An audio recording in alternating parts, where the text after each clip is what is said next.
Hello everyone, welcome back to my channel Taron Tishan kitchen blog ভিডিওতে আপনাদের সবাইকে জানাই স্বাগত। আবারও ফিরে এসেছি তোমাদের মাঝে নতুন একটা রেসিপি নিয়ে। আজকে তোমাদের তৈরি করে দেখাবো পারফেক্ট লাল শাক ভাজি। তার জন্য নিয়ে নিয়েছি কিছু লাল শাক। এই শাকগুলোকে কীভাবে কেটে বেছে নিতে হয় সেটা তোমাদের দেখাবো। আমি ঘাসগুলো পরিষ্কার করে নিয়েছি, কোনো প্রকার ময়লা নেই, শুধু কেটে দেখাচ্ছি। এইভাবে শাক নিয়ে নিব, তারপরে ছোট ছোট টুকরো করে কেটে নিব।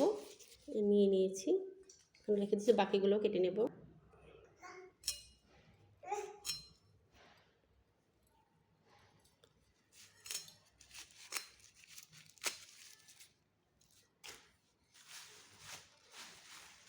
আবারও কেটে দেখাচ্ছি। আমার সব পরিষ্কার করা আছে, কোনো ঘাস নেই, কোনো ময়লা নেই, এই জন্য আমি বেশি বেশি করে নিয়ে কেটে নিচ্ছি। এভাবে সবগুলো শাক আমি কেটে নেব।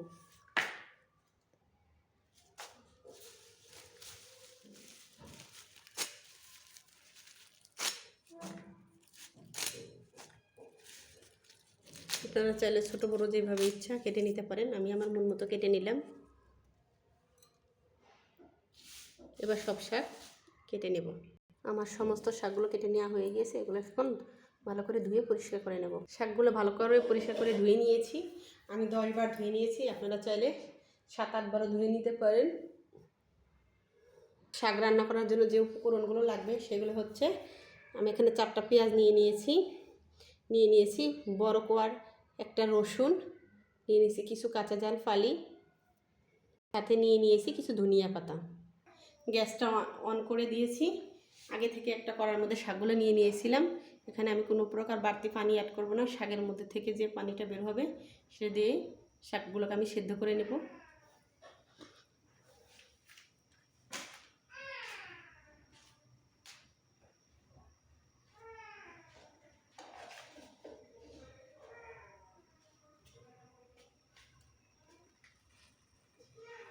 কিছুক্ষণ জাল করে নেওয়ার পর এর মধ্যে দিয়ে দিচ্ছি সামান্য পরিমাণ লবণ, 1 চামচ দিয়ে নিয়েছি।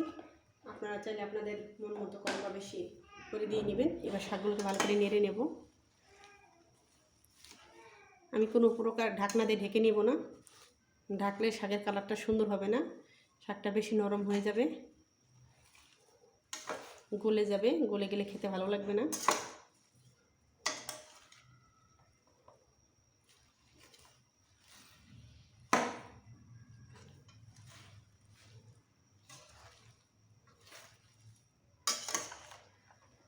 ভালো করে সব জায়গায় লবণটা মিশিয়ে নেব।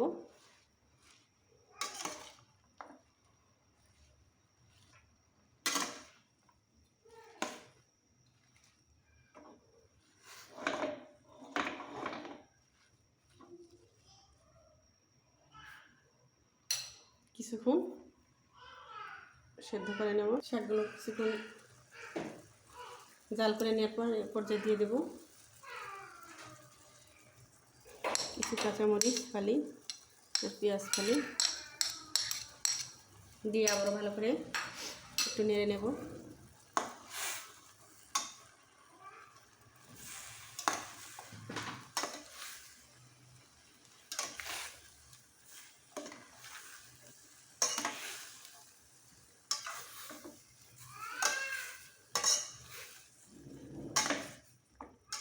আবারও ভালো করে মিক্সড করে নেওয়ার পর আবারও কিছুক্ষণ জাল করে নেব। আবারও কিছুক্ষণ নেড়ে নেব।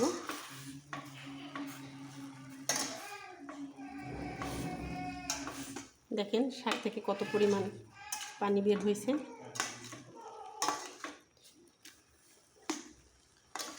এই পানিতে শাকগুলো সেদ্ধ হয়ে যাবে, অতিরিক্ত কোনো পানি দিতে হবে না। আবারও কিছুক্ষণ জ্বালিয়ে নেব। চতুর্দিকে ভালো করে ছড়িয়ে দিব যেন শাকের পানি তাড়াতাড়ি শুকিয়ে যায়। ছড়িয়ে দিয়েছি, আবারও কিছুক্ষণ জাল করে রান্না করে নেব। শাকের সমস্ত পানি শুকিয়ে গেছে, শাকগুলোকে এখন আমি একটা পাত্রে তুলে নেব। শাকটা তুলে রেখে দিয়েছি, তারপরে আবারও কড়াইটা মেজে গ্যাস জ্বালিয়ে বসিয়ে নিয়েছি। অবশ্যই আপনারা কড়াইটা ধুয়ে নেবেন ভালো করে, তা না হলে রান্না করার সময় কড়াইটা পুড়ে যাবে। এখন এর মধ্যে দিয়ে দেবো পরিমাণ মতো তেল, আপনারা আপনাদের মন মতো দিয়ে নেবেন, কম বা বেশি, আমি আমার মন মতো দিয়ে নিলাম। শাকে একটু তেল না হলে ভালো লাগে না, আর একদম বেশি দিলেও ভালো লাগবে না খেতে, চিটচিট করবে। এখন এই যে রেখে দিয়েছিলাম কিছু শুকনো লঙ্কা, এটা মাঝখানতে চিড়ে দিয়ে নেব। তার আগে দিয়ে নেব রসুন কুচি, দিয়ে নিচ্ছি, দিয়ে তুলে নেব। জালটা এই পর্যায়ে একটু লোতে রাখতে হবে, একদম লোতে, নাহলে পুড়ে যাবে। দিয়ে দেবো মরিচ চিড়ে, ভেজে নিয়ে হয়ে গেছে। এখন এই পর্যায়ে দিয়ে দেবো সেটা শাক।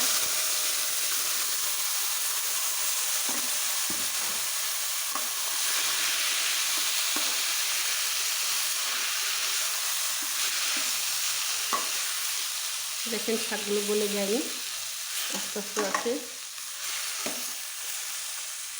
স্টিলের কড়াই, রান্না করার সময় অবশ্যই সাবধানে রান্না করতে হয়, জাল একটু বেড়ে গেলে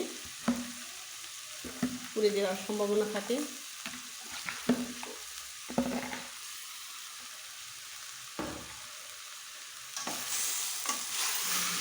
এ পর্যায়ে আমি দিয়ে দিব কুচিয়ে রাখা কিছু রেখেছিলাম ধনিয়া পাতা, এটা দিয়ে নেবেন। অপশনাল, আপনারা দিলে দিতে পারেন, না দিলে না, দিলে খেতে ভালো লাগবে। লাল শাক দিয়ে নিয়েছি।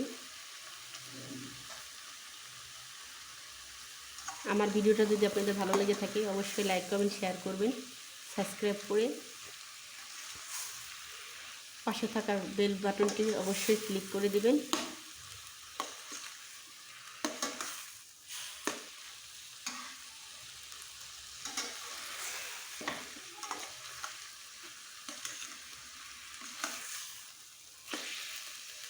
আর নতুন নতুন ভিডিও পেতে আমার চ্যানেলটির সাথে থাকুন, আমাকে সাপোর্ট করুন। চারদিকে ছড়িয়ে দেব, তাহলে শাকগুলো গলে যাবে না। দেখো সেদ্ধ হয়ে গিয়েছে, আবার গলে যায়নি শাকগুলো। লবণ দেখে নেব, লবণ লাগবে কিনা, লাগলে একটু দিয়ে নেব।